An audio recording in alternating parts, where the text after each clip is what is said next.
وَقَضَى رَبُّكَ أَلَّا تَعْبُدُوا إِلَّا إِيَّاهُ وَبِالْوَالِدَيْنِ إِحْسَانًا। আল্লাহ তাআলা বলেন,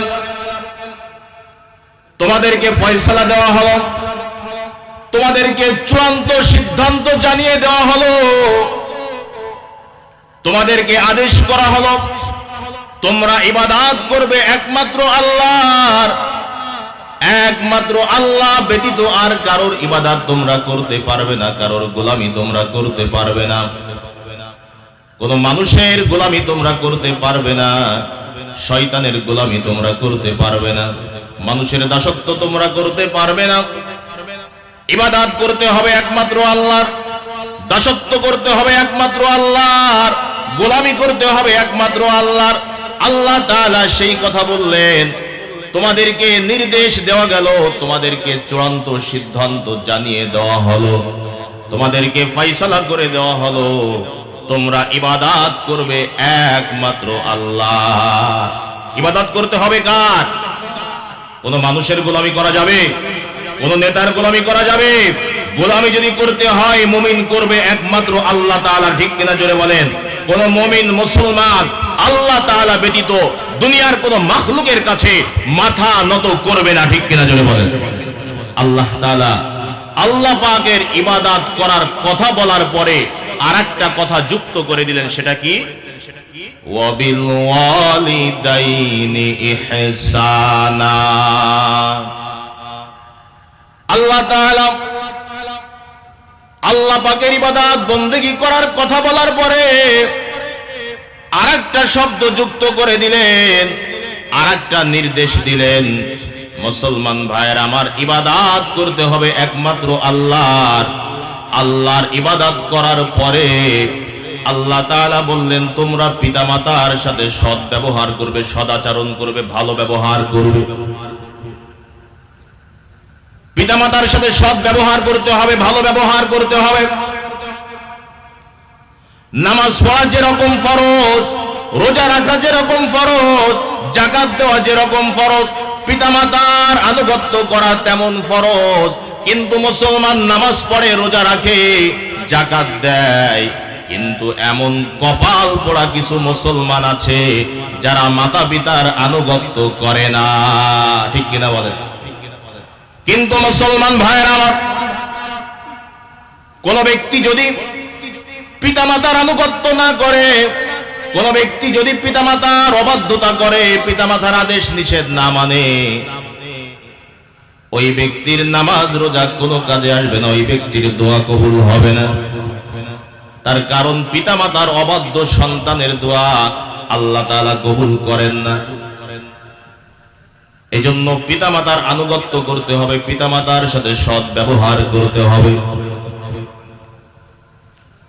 আল্লাহর নবী বিশ্ব নবী মুহাম্মদুর রাসূলুল্লাহ সাল্লাল্লাহু আলাইহি ওয়াসাল্লামের কাছে একজন প্রশ্ন করলো, ইয়া রাসূলুল্লাহ, পিতামাতার উপর আমাদের হক কি, আমাদের অধিকার কি, আমাদের দায়িত্ব কি? বিশ্ব নবী বললেন, হুমা জান্নাতুকা ওয়া নারুকা, তারা তোমাদের জন্য জান্নাত অথবা জাহান্নাম।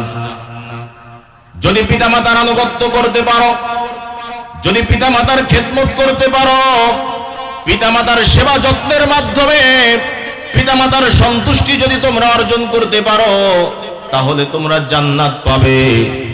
আর পিতামাতা যদি তোমার উপরে অসন্তুষ্ট থেকে যায়, পিতামাতার সাথে যদি সৎ ব্যবহার করতে না পারো, তোমার ইবাদত বন্দেগী কোনো কাজে আসবে না, জাহান্নাম হবে তোমার ঠিকানা। আমরা জান্নাত চাই না জাহান্নাম চাই? জান্নাত যদি আমরা চাই, পিতামাতার আনুগত্য করতেই হবে। পিতামাতার অবাধ্য থেকে জান্নাতের আশা করা যায় না, ঠিক কিনা বলেন? এই ঘোষণা কার?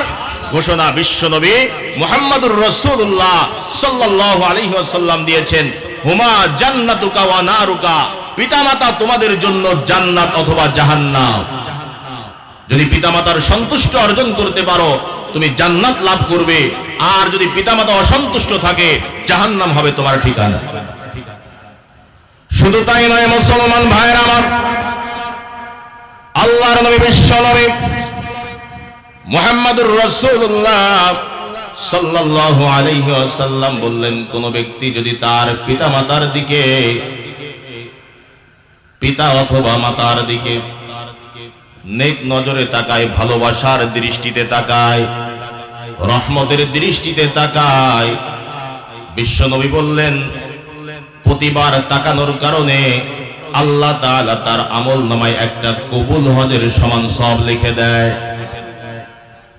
সাহাবায়ে একরাম প্রশ্ন করল, ইয়া রাসূলুল্লাহ, ইয়া হাবিবাল্লাহ, কোন ব্যক্তি যদি দৈনিক 100 বার তাকায়, বিশ্বনবী বললেন কোন ব্যক্তি যদি, কোন সন্তান যদি তার পিতা অথবা মাতার দিকে দৈনিক 100 বার ভালোবাসার দৃষ্টিতে তাকায়, রহমতের দৃষ্টিতে তাকায়, নেক নজরে তাকায়, আল্লাহ তাআলা 100 কবুল হজের সমান সওয়াব দান করে দিবে।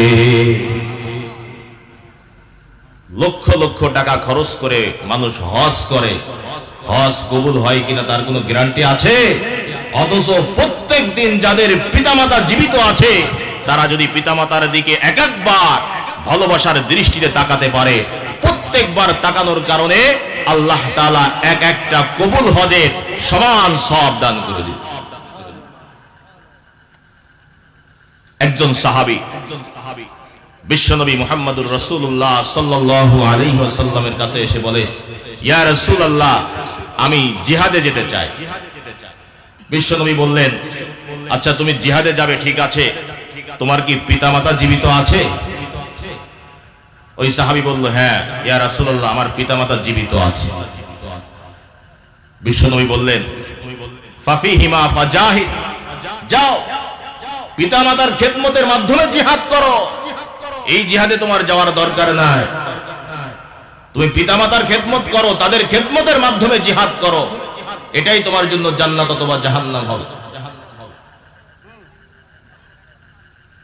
মুসলমান ভাইয়ের আমার, শুধু তাই নয়, আল্লাহর নবীর সাহাবী বিশ্ব নবীর কাছে আগমন করলেন এমন সময় যখন জিহাদের প্রস্তুতি চলছে, কারা কারা জিহাদে অংশগ্রহণ করবে তাদের নামের তালিকা গ্রহণ করা হচ্ছে, নামের লিস্ট করা হচ্ছে। কারা কারা জিহাদে যেতে চাও ঘোষণা করা হলো, আর তাদের নাম লেখা হচ্ছে। এমন সময় একজন সাহাবী বলে, ইয়া রাসূলুল্লাহ, আমি জিহাদে যেতে চাই, আমার নাম লিখতে পারেন?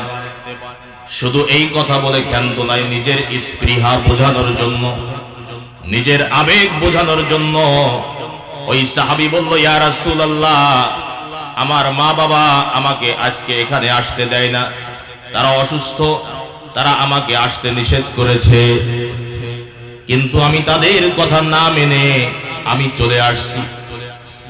তাদের কথা আমি শুনি নাই, আমি চলে আসছি। আমি আসার সময় তারা ক্রন্দন করতেছিল, তারা কাঁদতেছিল, তাদেরকে কাঁদিয়ে আমি আপনার জন্য, আল্লাহর জন্য, আমি জিহাদে অংশগ্রহণ করার জন্য আমি চলে আসছি। বিশ্বনবী বললেন, এমন জিহাদের দরকার নাই, ইরজি' ফাদহিকহুমা কামা আবকাইতাহুমা, যাও চলে যাও, ফিরে যাও, যেমন ভাবে কাঁদিয়ে আসছো তাদের খেদমত করে একই ভাবে তাদেরকে হাসাবে।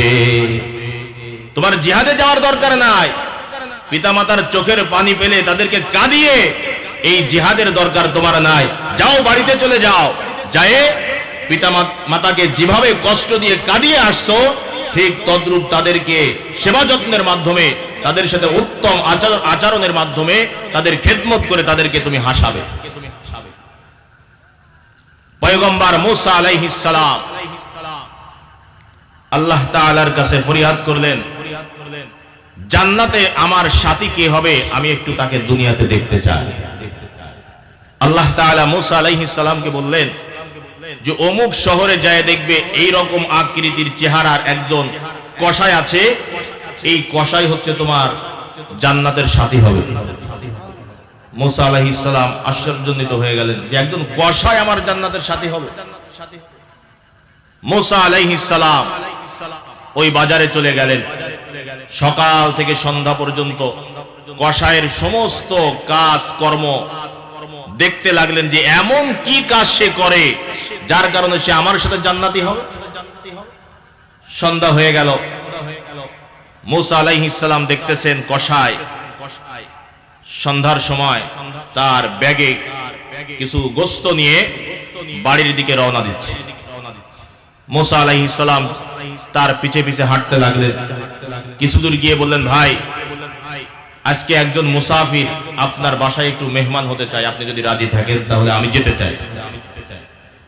তো ওই কসাই বলল, হ্যাঁ ঠিক আছে, আপনি যেতে পারেন, আমার বাসায় যদি আপনি মেহমান হতে চান আমার কোনো আপত্তি নাই, আপনি মেহমান হিসাবে আমার বাসায় থাকতে পারেন। নবী মুসা আলাইহিস সালাম ওই কসাইয়ের সাথে তার বাড়িতে চলে গেল। যায় দেখতে লাগলো যে এই কসাই এমন কি কাজ করে, এমন কি আমল করে যার কারণে আল্লাহ তাআলা জান্নাতে তাকে আমার সাথী বানাবে। তো তিনি দেখলেন যে বাড়িতে যাওয়ার পরে দোলনার ভিতর থেকে পাখির বাচ্চার মতো একজন বৃদ্ধা মহিলাকে সে বের করবে। বের করার পরে তার কাপড় চোপড় সব ধুয়ে মুছে পরিষ্কার করে তাকে নতুন কাপড় পরিধান করায় আবার তাকে শোয়ায় রেখে ওই যে গোশত নিয়ে আসছিল সেটা রান্না করে তাকে গালে তুলে খাওয়ালো। আর যখন গালে তুলে খাওয়াচ্ছিল তখন ওই বৃদ্ধা মহিলা ফিসফিস করে আস্তে আস্তে মৃদু আওয়াজে কি যেন বলতেছিল, কিন্তু স্পষ্ট বুঝতে পারলেন না। তো তাকে খাওয়ানোর পরে কসাই মেহমানকে খাবার দিতে আসলো। নবী মুসা আলাইহিস সালামের সামনে খাবার নিয়ে আসলো। নবী মুসা আলাইহিস সালাম বললেন, তোমার এই খাবার আমি খাবো, ঠিক আছে, আজকে তো তোমার বাসা আমি মেহমান, তোমার মেহমানদারি আমি নিব, কিন্তু আমার একটা প্রশ্নের জবাব তোমাকে দিতে হবে। বলে, কি প্রশ্ন? বলে, আমার প্রশ্ন হলো তুমি ওই দোলনার মধ্য থেকে যে বৃদ্ধাকে বের করলে ইনি তোমার কি হয়? আর ইনাকে খাবার খাওয়ানোর সময় তুমি যখন তার মুখে খাবার তুলে দিচ্ছিলে তখন সে ফিসফিস করে মৃদু আওয়াজে আস্তে আস্তে কি যেন দোয়া করতেছিল, কি বলতেছিল, এটা আমি বুঝতে পারি নাই, এটা তুমি আমাকে বলো। মুসলমান ভাইয়েরা আমার, কসাই তখন বলে, মুসাফির ভাই, এই বৃদ্ধা ইনি হচ্ছে আমার জন্মদাতা মা। এই দুনিয়ার মধ্যে আমার এই মা ছাড়া আর কেউ নাই। আমি সারাদিন আয় রোজগার করে সন্ধ্যাবেলায় প্রত্যেক দিন বাড়িতে এসে এই কাজটা আমার করা লাগে।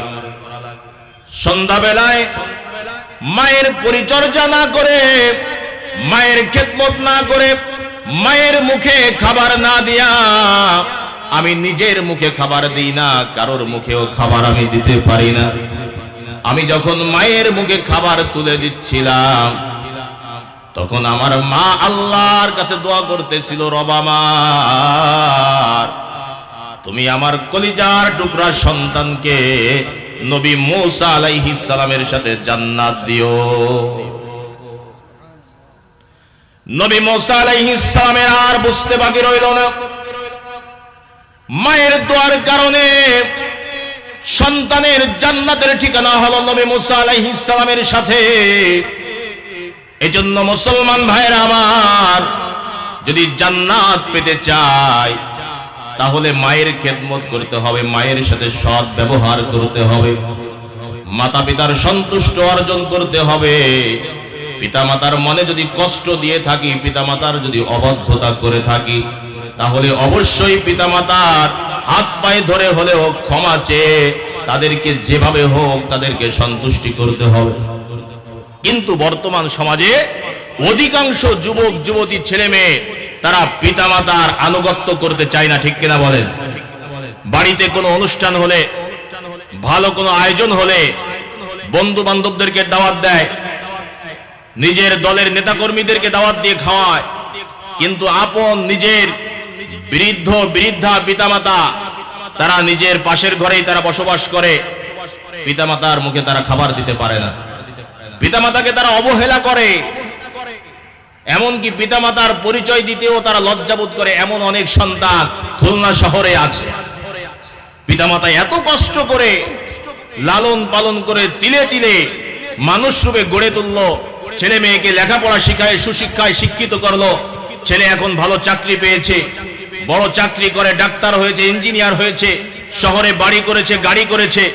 এখন ওই কৃষক, ওই গ্রামের পিতামাতার পরিচয় দিতে ছেলে এখন লজ্জাবোধ করে, বলেও দেয় অনেকে যে খবরদার তুমি যখন আসবা একটু খোঁজ খবর নিয়ে আসবা, আমার বাসায় অতিথি মেহমান আসলে তোমরা যেন না আসো, তোমাদের পরিচয় দিতে আমার লজ্জা করে। নাউজুবিল্লাহ, আছে না নাই? কপাল পুড়ে যাবে মুসলমান যদি পিতামাতা অসন্তুষ্ট থাকে, ওই সন্তানের জীবনে বরকত আসবে না। পিতামাতা অসন্তুষ্ট থাকলে ওই সন্তান জীবনে কখনো কোনো অবস্থাতে শান্তি সফলতা পাবে না, পাবে না, পাবে না। শান্তি সফলতা যদি পেতে হয়, নিজের রিজিকের মধ্যে যদি বরকত আনতে হয়, সম্মান ইজ্জত নিয়ে যদি দুনিয়াতে থাকতে হয়, পিতামাতাকে সন্তুষ্টি রাখতে হবে, পিতামাতার সন্তুষ্টি অর্জন করতে হবে, অন্যথায় সম্ভব না। কি পারবো তো ইনশাআল্লাহ আমরা? আল্লাহ তাআলার ইবাদত করার পরে আল্লাহ তাআলা এই জন্যই পিতামাতার খেদমতের কথা বললেন। আল্লাহ এবং তার রাসূলের আনুগত্য করার পরে দুনিয়ার মধ্যে আনুগত্য করতে হবে পিতামাতার। পিতামাতাই হচ্ছে আমাদের পীর, পিতামাতাই হচ্ছে আমাদের মুরব্বী। যতদিন পিতামাতা বেঁচে থাকবে তাদের পরামর্শ অনুযায়ী আপনাকে আমাকে চলতে হবে, ঠিক কিনা বলেন? তারাই হচ্ছে আমাদের বড় পীর, তারাই আমাদের বড় মুরব্বী, পিতামাতাই হচ্ছে আমাদের বড় পীর। পিতামাতা যতক্ষণ পর্যন্ত কোরআন সুন্নাহ ভিত্তিক, কোরআন সুন্নাহ মোতাবেক নির্দেশ দিবে, সমস্ত নির্দেশ আপনাকে আমাকে মানতে হবে, সন্তানের মানতে হবে। কিন্তু কোরআন সুন্নাহর বাইরে যদি কোনো নির্দেশ দেয়, সেই নির্দেশ মানা সন্তানের জন্য যাবে না। কোরআন সুন্নাহর বাইরে পিতামাতা কেন, দুনিয়ার যেই হোক, যেই ব্যক্তি, যেই শ্রেণীর লোক কোরআন সুন্নাহর বাইরে কোনো নির্দেশ দেবে, কোন মুসলমান ওই নির্দেশ মানতে পারবে না, মানা যাবে না। এজন্য মুসলমান ভাইয়েরা আমার, যেখানে যে অবস্থায় থাকবো অবশ্যই আমাদের পিতামাতার আনুগত্য করতে হবে, পিতামাতার খেদমত করে তাদের সন্তুষ্টি অর্জন করে আমাদেরকে চলতে হবে। আপনার আমার ইনকামের মধ্যে বরকত আসবে, আয় রোজগারে বরকত হবে, রিজিক বৃদ্ধি পাবে, আপনার আমার সম্মান ইজ্জত সবকিছু আল্লাহ তাআলা বাড়িয়ে দেবেন। আর পিতামাতা যদি অসন্তুষ্ট থাকে, আপনার আমার জীবনে উন্নতি হবে না, আপনার আমার আয় ইনকাম থাকবে কিন্তু বরকত থাকবে না, সম্মান ইজ্জত থাকবে না। চাকরি আছে, ব্যবসা আছে, দলের ক্ষমতা আছে, কিন্তু সম্মান নাই। যেখানে যায় অপদস্থ হয়, যেখানে যায় লজ্জিত হয়। নিজের বউ স্বামী হিসেবে সম্মান দেয় না, ছেলে মেয়ে পিতামাতা হিসেবে সম্মান দেয় না। এখন অনেক সন্তানেরা আছে, তারা বলবে হুজুর শুধু তো পিতামাতার আনুগত্য করতে হবে এ কথা বললেন, তা পিতামাতার কি দায়িত্ব আমাদের উপরে নাই? অবশ্যই আছে। পিতামাতার দায়িত্ব তো আগে, তারপর তো সন্তান, নাকি? পিতামাতা তো আগে, পিতামাতা না থাকলে সন্তান থাকে? তাহলে পিতামাতারও সন্তানের উপর দায়িত্ব আছে।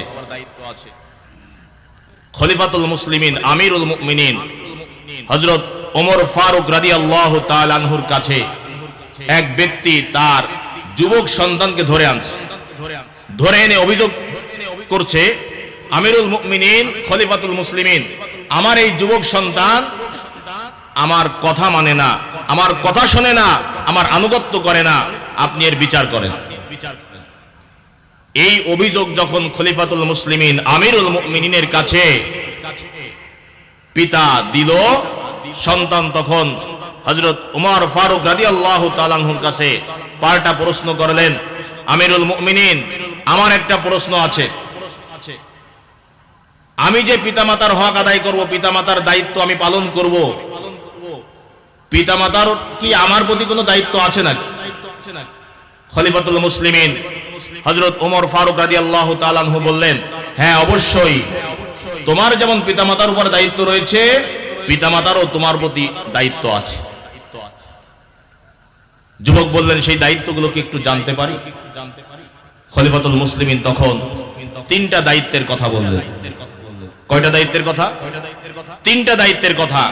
এক নম্বর বললেন যে সন্তান যদি আদর্শ সন্তান হিসেবে গড়ে তুলতে হয়, নেককার সন্তান যদি পেতে হয়, সন্তান আনুগত্য করবে এমন সন্তান যদি পেতে হয়, পিতামাতা হিসাবে সর্বপ্রথম পিতার যে দায়িত্ব সেটা হচ্ছে একজন নেককার, দিনদার, পরহেজগারী মা নির্বাচন করতে হবে।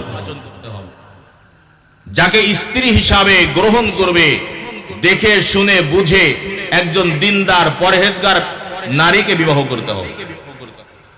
কোন ব্যক্তি যদি এখানে ভুল করে, বিবাহ করার সময় আমরা প্রাধান্য দিই মেয়ের চেহারা কেমন, মেয়ের বংশমর্যাদা কেমন, মেয়ের বাবা কি করে, ভাই বোন তারা কি করে, শিক্ষাগত যোগ্যতা কি, তার বংশের সম্পদ কেমন আছে, অর্থ সম্পদ কি আছে, গাড়ি বাড়ি কি আছে, এই হিসাবগুলো মিলায়। কিন্তু অধিকাংশ ছেলেরা বিবাহ করার সময় দেখে না যে আসলে মেয়ের মধ্যে দিনদারিতা আছে কিনা, মেয়েটা নেককার কিনা, পরহেজগারী কিনা, ঠিক কিনা বলে। অথচ হাদিস শরীফের মধ্যে বিশ্বনবী মুহাম্মদুর রাসূলুল্লাহ সাল্লাল্লাহু আলাইহি ওয়াসাল্লাম বলেছেন, মানুষ সাধারণত 4টা জিনিস দেখে বিবাহ করে। কয়টা জিনিস দেখে? মানুষ সাধারণত 4টা জিনিস দেখে বিবাহ করে। 1 নম্বর হচ্ছে মেয়ের চেহারা দেখে, মেয়ের চেহারা কেমন। 2 নম্বর দেখে মেয়ের বংশগত মর্যাদা কি। 3 নম্বর মেয়ের পিতার অর্থ সম্পদ কেমন আছে। আর 4 নম্বর হচ্ছে মেয়ের দিনদারিতা কি, এটা দেখে। তো অবশ্যই বিশ্বনবী বললেন, তোমরা দিনদারিতাকে প্রাধান্য দিবে, তোমরা দিনদারিতা দেখে, তার পরহেজগারিতা দেখে তোমরা বিবাহ করবে, তাহলে শান্তি সফলতা আসবে। এরপরে ওমর ফারুক রাদিয়াল্লাহু তাআলা আনহু বললেন, 2 নাম্বার হচ্ছে সন্তান জন্মগ্রহণ করার পরে তার সুন্দর একটি ইসলামিক নাম রাখতে হবে। কিন্তু বর্তমান সমাজে অধিকাংশ পিতামাতা সন্তানের ইসলামিক নাম রাখে না, এমন নাম রাখে যা ইসলাম তো সমর্থন করেই না, শুনলেই লজ্জা লাগে, ঠিক কিনা জোরে বলেন। এরকম কোন নাম রাখা যাবে না। 3 ফারুক রাদিয়াল্লাহু তাআলা আনহু বললেন, পিতামাতার 3 নাম্বার দায়িত্ব হচ্ছে সন্তানকে কোরআন শিক্ষা দিতে হবে। কি শিক্ষা দিতে হবে? কোরআন শিক্ষা দিতে হবে। কিন্তু অধিকাংশ পিতামাতা সন্তানদেরকে কোরআন শিখায় না, আর কোরআনের জ্ঞান না থাকার কারণে, কোরআনের ইলম না থাকার কারণে সন্তানের জন্য পিতামাতা অনেক কিছু করে, গাড়ি করে, বাড়ি করে, দুনিয়ার মধ্যে জায়গা জমি অর্থ সম্পদ কোনো কিছুর অভাব নাই। সন্তানকে শিক্ষায় শিক্ষিত করে বিসিএস ক্যাডার বানাইছে, ডাক্তার হয়েছে, ইঞ্জিনিয়ার হয়েছে, কিন্তু সন্তানের মধ্যে কোরআনের শিক্ষা না থাকার কারণে সন্তান পিতামাতার আনুগত্য করে না, পিতামাতার সম্মান দিতে জানে না। এই ভুল তো পিতামাতা নিজেই করেছে, ঠিক কিনা বলেন। বর্তমান সমাজে এটা আছে না নাই? এই জন্য পিতামাতার আনুগত্য যেমন করতে হবে, একজন পিতামাতা হিসাবে সন্তানের এই দায়িত্বগুলো পালন করতে হবে। এর পাশাপাশি আরো দায়িত্ব আছে, সন্তানের সুন্দর নাম রাখা। এরপরে সন্তান জন্মগ্রহণ করার পরে 7 দিনের দিন তার নাম রাখা এবং তার জন্য আকিকা করতে হবে। আমরা বর্তমান সমাজে এই আকিকা করতে চাই না। অর্থ সম্পদ আছে, বিভিন্ন ভাবে সন্তান জন্মগ্রহণ করেছে, এই আনন্দে হাজার হাজার টাকা খরচ করে মিষ্টি খাওয়ায়, বিভিন্ন আয়োজন করে, কিন্তু তার আকিকা করা সুন্নাত এইটা আদায় করতে চায় না। এরপরে কিছু মুসলমান আছে আরো জঘন্য কাজ করে, তারা আকিকার নামে এমন উৎসব করে, আতশবাজি আর গান বাদ্যর মাধ্যমে, যেগুলো ইহুদি খ্রিস্টানদের কাজ। হাদিস শরীফের মধ্যে আসছে, মান তাশাব্বাহা বিকওমিন ফাহুয়া মিনহুম, যে ব্যক্তি যেই জাতির অনুকরণ করবে ওই ব্যক্তি ওই জাতির লোক, ওই দলের লোক। তাহলে আপনি আমি মুসলমান পরিচয় দিয়ে বিবাহের সময়, আকিকার অনুষ্ঠানে, সুন্নতে খাতনার নামে, জন্মদিন পালনের নামে যদি আতশবাজির আয়োজন করি, গান বাদ্যর আয়োজন করি, আতশবাজি আগুন দিয়ে উৎসব করা, এগুলো হচ্ছে অগ্নি পূজারীদের কাজ। তাহলে তো যারা এই কাজগুলো করবে এরা অগ্নি পূজারীদের দলের লোক, এরা অগ্নি পূজারীদের দলের লোক, এরা মুসলমানদের দলের হতে পারে না। তার কারণ বিশ্বনবী বলেছেন, মান তাশাব্বাহা বিকওমিন ফাহুয়া মিনহুম, যে ব্যক্তি যেই জাতির অনুকরণ করবে ওই ব্যক্তি ওই দলের লোক, ওই সম্প্রদায়ের লোক। সম্মানিত ভাইয়ের আমার, হাদিস শরীফের মধ্যে আসছে, বিশ্বনবী মুহাম্মদুর রাসূলুল্লাহ সাল্লাল্লাহু আলাইহি ওয়াসাল্লাম বলেছেন, 3 ব্যক্তির দোয়া বিফলে যায় না, বৃথা যায় না। কয় ব্যক্তির দোয়া? 3 ব্যক্তির দোয়া বিফলে যায় না, বৃথা যায় না, কবুল হয়। 1 নম্বর হচ্ছে মুসাফিরের দোয়া, যারা আল্লাহর পথে জিহাদ করে, আল্লাহর রাস্তায় যারা ভ্রমণ করে, মুসাফির, এই মুসাফিরের দোয়া। 2 নাম্বার হচ্ছে সন্তানের জন্য পিতামাতার দোয়া। কোন পিতামাতা যদি সন্তানের জন্য দোয়া করে ওই দোয়া কবুল হয়। পিতামাতার দোয়ার বরকতে বাইজিদ বুস্তামি রাহমাতুল্লাহ আলাইহি আল্লাহর বান্দা থেকে আল্লাহর খাঁটি ওলি হয়েছিলেন, ঠিক কিনা জোরে বলেন। জগৎ বিখ্যাত জ্ঞানী গুণী আলেম হয়ে প্রসিদ্ধ হয়ে আছেন। যারাই দুনিয়ার মধ্যে আল্লাহর বান্দা থেকে আল্লাহর খাঁটি ওলি হয়েছেন, আল্লাহর কাছে প্রিয় হয়েছেন, জগতের মধ্যে যারা খ্যাতি অর্জন করেছেন, সকলের পিছনে দেখা যাবে পিতামাতার দোয়া তাদের উপরে আছে। তাহলে তিন ব্যক্তির দোয়া বিফলে যায় না। কয় ব্যক্তির দোয়া? বিশ্বনবী মুহাম্মদুর রাসূলুল্লাহ সাল্লাল্লাহু আলাইহি ওয়াসাল্লাম বলেছেন, তিন ব্যক্তির দোয়া বৃথা যাবে না, বিফলে যাবে না। এক নাম্বার হচ্ছে মুসাফিরের দোয়া, দুই নাম্বার হচ্ছে সন্তানের জন্য পিতামাতার দোয়া, আর তিন নাম্বার হচ্ছে মাজলুমের দোয়া। তিন নাম্বার মাজলুমের দোয়া। মাজলুম চেনেন? যারা অত্যাচারিত হয়, নির্যাতিত হয়, যাদের অধিকার অন্য কেউ ছিনিয়ে নেয় কিন্তু কিছু বলতে পারে না, আছে না নাই? রাস্তা দিয়ে সারাদিন কষ্ট করে নদীতে মাছ ধরেছে, এক ডালা মাছ নিয়ে রাস্তা দিয়ে হেঁটে যাচ্ছে, কেউ ছিনিয়ে নিয়ে চলে গেল, বলতে গেলে অস্ত্র ধরল, কিছু বলার সাহস নাই, আছে? এখন সে কি? জুলুমের শিকার, সে মাজলুম হয়ে গেল। কিন্তু তার একটা পথ খোলা আছে, সেটা কি? আল্লাহর কাছে দোয়া। এই দোয়া বিফলে যাবে না। মাজলুমের দোয়া বিফলে যায় না, ঠিক কিনা জোরে বলেন? মাজলুমের চোখের পানি জমিনে পড়তে দেরি হয়, কিন্তু আল্লাহর কাছে পৌঁছাতে দেরি হয় না, ঠিক কিনা জোরে বলেন? আমার ভাইরা, ইতিহাস সাক্ষী আছে, হাবিলকে হত্যা করে তার ভাই কাবিল হাবিলের লাশ লুকিয়ে রাখতে পারে নাই, ঠিক কিনা জোরে বলেন? শিশু হত্যাকাণ্ড ঘটিয়ে ফিরাউন মূসা আলাইহিস সালামের জন্ম ঠেকাতে পারে নাই, জন্ম নিয়ন্ত্রণ আইন করে নমরুদ ইব্রাহিম আলাইহিস সালামের জন্ম ঠেকাতে পারে নাই। এতিম বলে, জাদুকর বলে, গণক ঠাকুর বলে বিশ্বনবী মুহাম্মদুর রাসূলুল্লাহ সাল্লাল্লাহু আলাইহি ওয়াসাল্লামের কাছ থেকে মানুষদেরকে সরাতে পারে নাই। তায়েফের ময়দানে বিশ্বনবী মুহাম্মদুর রাসূলুল্লাহ সাল্লাল্লাহু আলাইহি ওয়াসাল্লামের শরীরকে রক্তে রঞ্জিত করে ইসলামের আলো, দ্বীনের আলো কাফের মুশরিকেরা নিভাতে পারে নাই, পারবেও না ইনশাআল্লাহ, ঠিক কিনা জোরে বলেন? শুধু তাই নয় মুসলমান ভাইয়েরা আমার, উপমহাদেশের অলি গলি রক্তে রঞ্জিত করে হাফেজে কোরআনদেরকে শহীদ করে, আলেম উলামাদেরকে শহীদ করে দেওবন্দের কাসেমি আন্দোলন কেউ নিভায়ে দিতে পারে নাই। শুধু তাই নয় মুসলমান ভাইয়েরা আমার, 1952 সালে আমার ভাই সালাম, বরকত, জব্বার সহ তাদেরকে রাজপথে শহীদ করে দিয়ে আমার মাতৃভাষা বাংলাকে কেউ কেড়ে নিতে পারে নাই, বিদেশি ভাষা আমাদের উপরে চাপিয়ে দিতে পারে নাই, ঠিক কিনা জোরে বলেন? শুধু তাই নয় মুসলমান ভাইয়ের আমার, 1971 সালে লক্ষ লক্ষ বাঙালিদেরকে শহীদ করে এই মাতৃভূমি বাংলাদেশ, এই ভূখণ্ডকে কেউ কেড়ে নিতে পারে নাই। শুধু তাই নয় মুসলমান ভাইয়ের আমার, 2013 সালে মতিঝিলের শাপলা চত্বরে হাজার হাজার আলেম উলামাদেরকে নির্যাতন করে, ছাত্রদেরকে, হাফেজে কোরআনদেরকে শহীদ করে ওই শাহবাগে নাস্তিক মুরতাদরা টিকে থাকতে পারে নাই, পারবেও না ইনশাআল্লাহ, ঠিক কিনা জোরে বলেন? শুধু তাই নয় মুসলমান ভাইয়ের আমার, দীর্ঘ 16-17 বছর জালেম সরকার এবং তার দোসররা, লেডি ফিরাউন শেখ হাসিনা এবং তার দোসরেরা এই বাংলার জমিনে 16-17 বছর জুলুম করেছে, শোষণ করেছে, অত্যাচার চালিয়েছে, আলেমদেরকে নির্যাতন করেছে, কারাবন্দী করে কোরআনের পাখি আল্লামা যায়দিকে শহীদ করেছে। ইসলামী আন্দোলন করার কারণে হাজার হাজার নেতাকর্মীর জীবন তারা ছিনিয়ে নিয়েছে।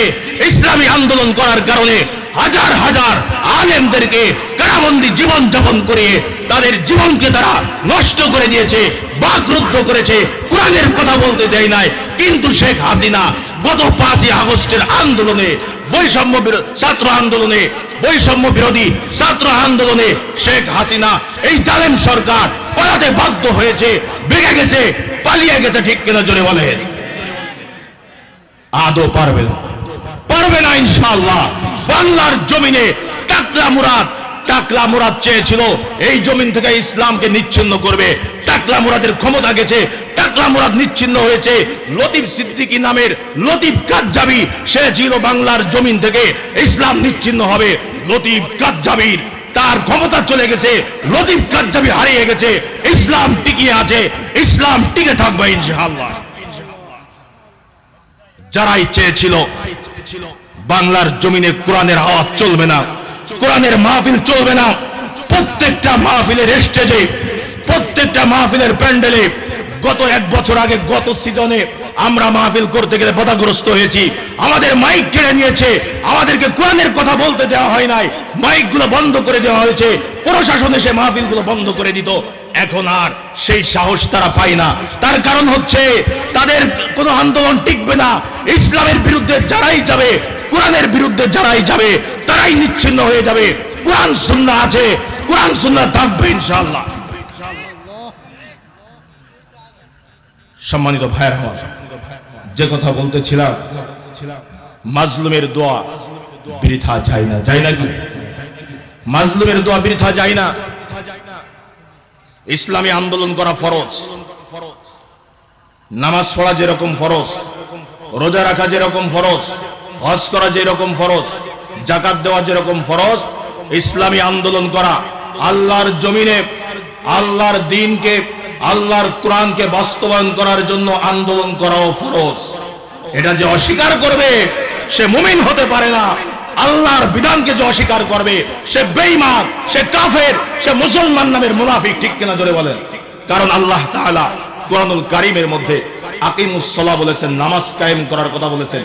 একই শব্দ আল্লাহ তাআলা উল্লেখ করে বলেছেন আকিমুদ্দিন, তোমরা দিন প্রতিষ্ঠা করো। আল্লাহর জমিনে তুমি বেঁচে থাকবে যতদিন, আল্লাহর দ্বীনকে প্রতিষ্ঠা করার জন্য আন্দোলন করতে হবে তোমার ততদিন। কারণ এই পৃথিবীতে আমরা আছি, থাকবো যতদিন আল্লাহ চাইবেন ততদিন। ঠিক কিনা জোরে বলেন? আল্লাহ না চাইলে এই পৃথিবীতে আমরা কেউ থাকতে পারবো না।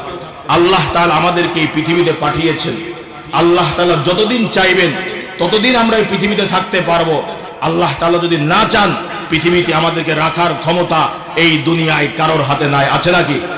তাহলে আল্লাহ তাআলা এই দুনিয়ার মধ্যে আমাদেরকে যতদিন রাখবেন, আল্লাহর জমিনে আল্লাহর দ্বীনকে কায়েম করার জন্য, আল্লাহর জমিনে আল্লাহর কোরআনের বিধানকে কায়েম করার জন্য, বিশ্ব নবীর আদর্শকে এই জমিনে বাস্তবায়ন করার জন্য যদি অর্থের প্রয়োজন হয় অর্থ দেব, যদি সময়ের প্রয়োজন হয় সময় দেব, যদি জীবন দেওয়ার প্রয়োজন হয় জীবন দেওয়ার জন্য প্রস্তুত আছি। কারা কারা হাত উঁচু করে আল্লাহকে দেখায়? নারায়ে তাকবীর, নারায়ে তাকবীর। আল কোরআনের আলো। সম্মানিত ভাইয়েরা আমার, ইসলামী আন্দোলন করতে হবে। আল্লাহর জমিনে আল্লাহর কোরআনের বিধান বাস্তবায়ন হোক, প্রতিষ্ঠা হোক, এটা প্রত্যেকটা মুসলমান চায়। ঠিক কিনা জোরে বলেন? আমরা সকলে চাই। চাই না কারা? যারা চায় এই সমাজে অতীতের মতো লুটে পুটে খাবে, যারা এই সমাজে টেন্ডারবাজি, চাঁদাবাজি করে খেতে চায়, যারা এই সমাজকে দুর্নীতিগ্রস্ত করে রাখতে চায়, রাতারাতি মানুষের সম্পদ হরণ করে নিয়ে আঙ্গুল ফুলে কলা গাছ যারা হতে চায়, তারা এই জমিনে কোরআনের বিধান প্রতিষ্ঠা হোক, এটা চাই না। ঠিক কিনা জোরে বলে?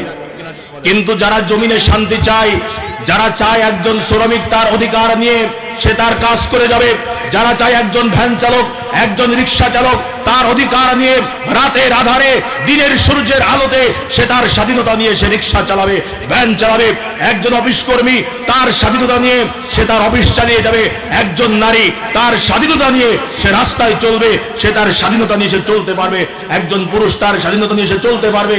যারা এটা চায় তারাই ইসলামী শাসন চায়। কিন্তু যারা চায় না যে এগুলো হোক, তারাই চায় না, তারাই চায় না যে ইসলামী রাষ্ট্র হোক।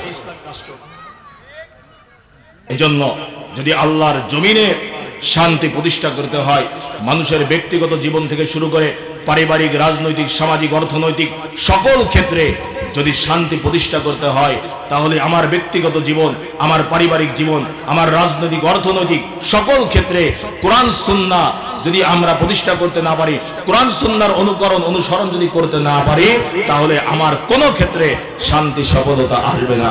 শান্তি যদি পেতে চাও, কোরআন সুন্নাহর পথে তোমাকে আসতেই হবে। কোরআন সুন্নাহর বাইরে গিয়ে মানুষের তৈরি করা মতবাদ, মানুষের তৈরি করা সংবিধান, মানুষের তৈরি করা আদর্শ, মানুষের মন গড়া কোনো কিতাব দিয়ে শান্তি আর আশা করা যায় না, শান্তি প্রতিষ্ঠা করা যাবে না। শান্তি যদি প্রতিষ্ঠা করতে হয়, শান্তি যদি পেতে হয়, সফলতা যদি অর্জন করতে হয়, প্রত্যেকটা ক্ষেত্রে আল্লাহর কোরআনের বিধান, বিশ্ব নবীর আদর্শকে বাস্তবায়ন করতে হবে, অনুকরণ করতে হবে, অনুসরণ করতে হবে। তাহলে সকল ক্ষেত্রে শান্তি আসবে। আল্লাহর হুকুম আর রাসূলের আদর্শের বাইরে গিয়ে কোন ক্ষেত্রে শান্তির আশা করা যায় না, শান্তি আসে নাই, আসবেও না। কি আমরা পারবো তো ইনশাআল্লাহ? ভাইরা আমার, যে কথা বলতেছিলাম যে আল্লাহ তাআলা কালামে পাকের মধ্যে নির্দেশ করেছেন, وَقَضَى رَبُّكَ أَلَّا تَعْبُدُوا إِلَّا إِيَّاهُ وَبِالْوَالِدَيْنِ إِحْسَانًا। আল্লাহ তাআলা বললেন, বান্দা তোমাদেরকে ফয়সালা দেওয়া হলো, চূড়ান্ত সিদ্ধান্ত দেওয়া হলো, তোমরা ইবাদত করবে একমাত্র আল্লাহর। আল্লাহ তাআলা ব্যতীত কারোর ইবাদত তোমরা করবে না, কারোর গোলামি তোমরা করবে না। বান্দা, তোমার উপরে যদি পাহাড় সমপরিমাণ বিপদ চলে আসে, হাজার জুলুম নির্যাতনের শিকার যদি তুমি হও, হাজার বাধা বিপত্তির সম্মুখীন যদি তুমি হও, তারপরেও তুমি আল্লাহ ব্যতীত কারোর কাছে মাথা নত করবে না। ইবাদত যদি করতে হয় একমাত্র আল্লাহর ইবাদত করতে হবে। আল্লাহর ইবাদত ছাড়া অন্য কারোর ইবাদত করা যাবে না, কোনো মাখলুকের ইবাদত করা যাবে না। আল্লাহ তাআলা, আল্লাহ পাকের ইবাদত বন্দেগী করার কথা বলার পরে আল্লাহ তাআলা আরেকটি নির্দেশনা দিলেন, ওয়াবিল ওয়ালিদাইনি ইহসানা। বান্দা আল্লাহর ইবাদত করবে, আল্লাহ ছাড়া কারোর ইবাদত করবে না। এরপরে তোমরা তোমাদের পিতামাতার সাথে সৎ ব্যবহার করবে। বান্দা, তুমি যদি আল্লাহর ইবাদত করো আর পিতামাতার অবাধ্য থাকো, তাহলে তুমি জান্নাত পাবে না। জান্নাত যদি তোমাকে পেতে হয়, আল্লাহর ইবাদত করার পাশাপাশি পিতামাতার আনুগত্য তোমাকে করতে হবে, পিতামাতার সন্তুষ্টি তোমাকে অর্জন করতে হবে। পিতামাতা যদি তোমার উপর অসন্তুষ্ট থেকে যায়, দুনিয়ার সমস্ত মানুষ যদি তোমার উপরে সন্তুষ্ট থাকে, তোমার স্ত্রী তোমার উপরে সন্তুষ্ট, তোমার ছেলে মেয়ে তোমার উপরে সন্তুষ্ট, তোমার বন্ধু বান্ধব তোমার উপরে সন্তুষ্ট, তোমার এলাকার সমস্ত মানুষ তোমার উপরে সন্তুষ্ট, কিন্তু তোমার পিতামাতা যদি তোমার উপরে অসন্তুষ্ট থেকে যায়, তোমার পিতামাতা যদি অসন্তুষ্ট থাকে, আল্লাহ তাআলা এবং তার রাসূল তোমার উপর অসন্তুষ্ট থাকবে। আর পিতামাতা যদি অসন্তুষ্ট থাকে, দুনিয়ার সমস্ত মানুষকে তুমি খুশি করলেও আল্লাহর জান্নাতে তুমি যেতে পারবে না। বান্দা, তুমি যদি জান্নাত চাও, পিতামাতার আনুগত্য তোমাকে করতে হবে। এই জন্য বিশ্ব নবী বললেন, হুমা জান্নাতুকা ওয়া নারুকা। পিতামাতা হচ্ছে তোমার জন্য জান্নাত অথবা জাহান্নাম। এই জন্য সম্মানিত ভাইরা আমার, মুসলমান ভাইরা আমার, দুনিয়ায় যেখানে যে অবস্থায় থাকবো, যাদের পিতামাতা জীবিত আছে, কোনোভাবে পিতামাতার মনে কষ্ট দেওয়া যাবে না। যদি পিতামাতার মনে কষ্ট দিয়ে থাকে, আজকে মাহফিল থেকে বাড়ি গিয়ে পিতামাতার হাত পায়ে ধরে হলেও, পিতামাতার হাত জোড় করে ধরেও, পিতামাতার পা জড়িয়ে ধরে হলেও পিতামাতার কাছে ক্ষমা চেয়ে নিয়ে পিতামাতার সন্তুষ্ট অর্জন করতে হবে। আর যাদের পিতামাতা ইন্তেকাল করেছে, যদি এরকম কোন দুর্ভাগা সন্তান থাকে, পিতামাতা অসন্তুষ্ট থেকে মারা গেছে, অবশ্যই পিতামাতার জন্য বেশি বেশি দোয়া করবা, পিতামাতার জন্য বেশি বেশি দান সৎকার করবা। আর পিতামাতার বন্ধু বান্ধব আত্মীয় স্বজন সমবয়স্ক যারা আছে, চাচা আছে, খালু আছে, খালা আছে, চাচি আছে, খালাম্মা আছে, এরকম পিতামাতার বন্ধু বান্ধবী, এরকম তাদের সঙ্গে যারা থাকতো, তাদের সাথে তোমরা ভালো ব্যবহার করবে, তাদের সাথে উত্তম আচরণ করবে, আর আল্লাহর কাছে বারবার তাওবা করবে, ক্ষমা চাবে। হতে পারে আল্লাহ তাআলা মাফ করে দিতে পারে, ঠিক কিনা বলে? এজন্য আল্লাহ তাআলা বললেন, ইবাদত করতে হবে কার? ইবাদত করতে হবে একমাত্র আল্লাহ তাআলার, ভরসা করতে হবে একমাত্র আল্লাহর উপরে। আপনার আমার রিজিকের মালিক হচ্ছে একমাত্র আল্লাহ, বিধানদাতা একমাত্র আল্লাহ, ক্ষমতার মালিক একমাত্র আল্লাহ। আমার আল্লাহ যদি কাউকে ধরে, দুনিয়ার কোনো মানুষের ক্ষমতা নাই ছাড়িয়ে নেওয়ার। আর আমার আল্লাহ যদি কাউকে ছাড় দেয়, দুনিয়ার কোনো ক্ষমতা নাই তাকে ধরে রাখবে, ঠিক কিনা জোরে বলেন? এই জন্য যেখানে যে অবস্থায় থাকবো, আল্লাহর হুকুম আর রাসূলের আদর্শের পরে অটল অবিচল থাকতে হবে, আল্লাহর হুকুম মানতে হবে, সদা সর্ব অবস্থায় আল্লাহর উপরে ভরসা করতে হবে। আল্লাহ তাআলা বলেন, ওয়া মাইয়াতাওয়াক্কাল আলাল্লাহি ফাহুয়া হাসবুহ। যে ব্যক্তি আল্লাহর উপরে ভরসা করবে আমার আল্লাহ তাআলা ওই ব্যক্তির অভিভাবক হয়ে যাবে। আর আল্লাহ তাআলা দুনিয়ার মধ্যে যদি কারোর অভিভাবক হয়ে যায়, দুনিয়ার আর কোনো অভিভাবকের তার প্রয়োজন হবে না। আমার আল্লাহ যদি কারোর বন্ধু হয়ে যায়, আমার আল্লাহ যদি কারোর প্রত্যেকটা কাজের সহযোগী হয়ে যায়, অন্য কোনো সহযোগীর তার প্রয়োজন হবে না। এজন্য আল্লাহ তাআলা বললেন, যে ব্যক্তি আল্লাহর উপরে ভরসা করবে বিপদে আপদে সুখে দুঃখে, যে ব্যক্তি আল্লাহর উপরে তাওয়াক্কুল করবে, আল্লাহর উপরে যে ব্যক্তি ভরসা রাখবে, আল্লাহ তাআলা বললেন ওই ব্যক্তির জন্য আমি যথেষ্ট হয়ে যাব। কিন্তু মুসলমান ভাইয়েরা আমার, মানুষ আল্লাহর উপরে ভরসা করে না। মানুষ আছে তারা ভরসা করে সম্পদের উপরে, আর এক শ্রেণীর মানুষ আছে তারা ভরসা করে নিজের শক্তির উপরে, বাহুবলের উপরে। আর এক শ্রেণীর মানুষ আছে তারা ভরসা করে অর্থ সম্পদের উপরে। তাদের বক্তব্য হচ্ছে যতদিন পর্যন্ত আমার দল ক্ষমতায় আছে, যতদিন পর্যন্ত আমার নেতারা ক্ষমতায় আছে, আমার কোনো ভয় নাই। যারা অর্থ সম্পদের উপরে ভরসা করে তাদের চিন্তা চেতনা, তাদের কথাবার্তা হচ্ছে যতদিন পর্যন্ত আমার টাকা পয়সা আছে আমি কাউকে পরোয়া করি না, যতদিন পর্যন্ত আমার সম্পদ আছে আমি কাউকে ভয় পাই না, যতদিন পর্যন্ত আমার বিল্ডিং বাড়ি গাড়ি আছে আমি কাউকে ভয় পাই না, আমার ভরসা হলো সম্পদের উপরে। এরকম এক শ্রেণীর লোক আছে। আর এক শ্রেণীর লোক আছে তাদের ভরসা হচ্ছে নিজের ক্ষমতার উপরে, নিজের শক্তির উপরে। তাদের বক্তব্য হলো যতদিন পর্যন্ত আমার দেহে শক্তি আছে, যতদিন পর্যন্ত আমার বাহুতে বল আছে আমি কাউকে পরোয়া করি না। কিন্তু এই ভরসা চিরস্থায়ী না, এই ভরসা টেকবে না, এই ভরসায় কোনো লাভ নাই। প্রকৃত ভরসা হচ্ছে আল্লাহর উপরে ভরসা। যারা বালা মুসিবত বিপদে আপদে সুখে দুঃখে আল্লাহর উপরে ভরসা করতে পারবে, তারা তাদের ভরসাই সঠিক হবে। আল্লাহ তাদের প্রত্যেকটা কাজের সহযোগিতা হয়ে যাবে। তাদের বক্তব্য, তাদের কথাবার্তা হচ্ছে এরকম, দুনিয়ার সব মানুষ শত্রু হয়ে যায়, যাক দুনিয়ার অর্থ সম্পদ সব চলে যেতে পারে, আমার বন্ধু আমার শত্রু হয়ে যেতে পারে, কিন্তু আমার ভরসা হচ্ছে একমাত্র আল্লাহর উপরে।